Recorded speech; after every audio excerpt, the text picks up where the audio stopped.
Hello everyone. In this video, I will show you how to fix F1 2026 crashing on your Windows PC. The first thing you should do is verify the game files.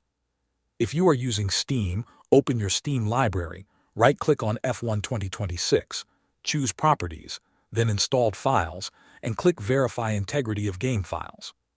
Steam will scan the installation and automatically replace any missing or damaged files.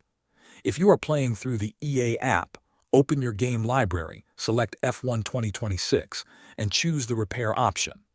Next, disconnect any extra USB devices connected to your computer. If you have additional controllers, USB handbrakes, shifters, or other racing accessories, unplug them temporarily.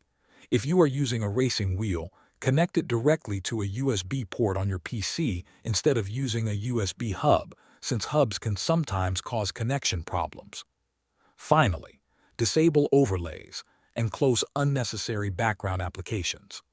Turn off the Discord overlay, Steam overlay, and NVIDIA overlay if they are enabled. Thanks for watching.